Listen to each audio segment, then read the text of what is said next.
தாம்பரம் அருகே குடியிருப்பு பகுதிகளில் டன் கணக்கில் குப்பைகள் கொட்டப்படுவதால் சுகாதார சீர்கேடு ஏற்படுவதாக மக்கள் குற்றம் சாட்டினர். சென்னை தாம்பரம் அடுத்த மப்பேடு ஆலப்பாக்கம் புத்தூர் கிராமத்தில் 1000க்கும் மேற்பட்ட குடும்பங்கள் வசித்து வருகின்றனர். இந்நிலையில் அப்பகுதியில் குப்பைகள் கொட்டப்படுவதால் சுகாதார சீர்கேடு ஏற்பட்டுள்ளது. இதுகுறித்து அந்த பகுதி மக்கள் அதிகாரிகளிடம் பலமுறை மனு அளித்தும் எந்த நடவடிக்கையும் எடுக்கப்படவில்லை என்று கூறப்படுகிறது.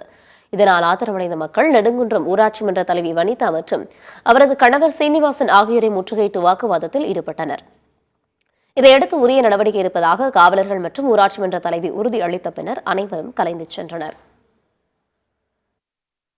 இந்த ரோட்டை இடிச்சதுக்கு அப்புறம் தான் இந்த குப்பை கொண்டு வந்து கொட்டுறாங்க. அதுக்கு முன்னாடி வரைக்கும் இந்த குப்பை கொட்டல.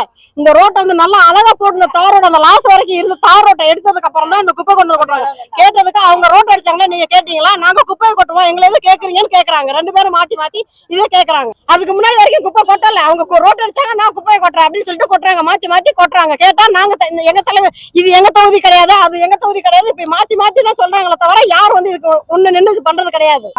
ஆனா இங்க இது புத்தூர் வில்லேஜ் மப்பேட் ரோடு. இது இங்க ஒரு 1.5 இயர்ஸா இங்க குப்பை கொட்டிட்டு இருக்காங்க. நாங்களே யாருக்கும் கம்ப்ளைண்ட் கொடுத்தாச்சு, பெட்டிஷன் கொடுத்தாச்சு, எல்லாமே கொடுத்தாச்சு. ஆனா இது வரைக்கும் ஒரு ஆக்ஷன் எடுக்கிறேன்னு சொல்றாங்க. ஆனா அன்னைக்கு பண்றாங்க, அதுக்கப்புறம் ஒரு ரெஸ்பான்ஸுமே இல்ல. இந்த பம்ப் இருந்தாதான் நான் இங்க இருக்க முடியும். நெல் தாங்க முடியல. நெல் எப்பப்ப எல்லாம் ஜாஸ்தி ஆகுதோ அப்ப யூஸ் பண்ண வேண்டியது இருக்கு.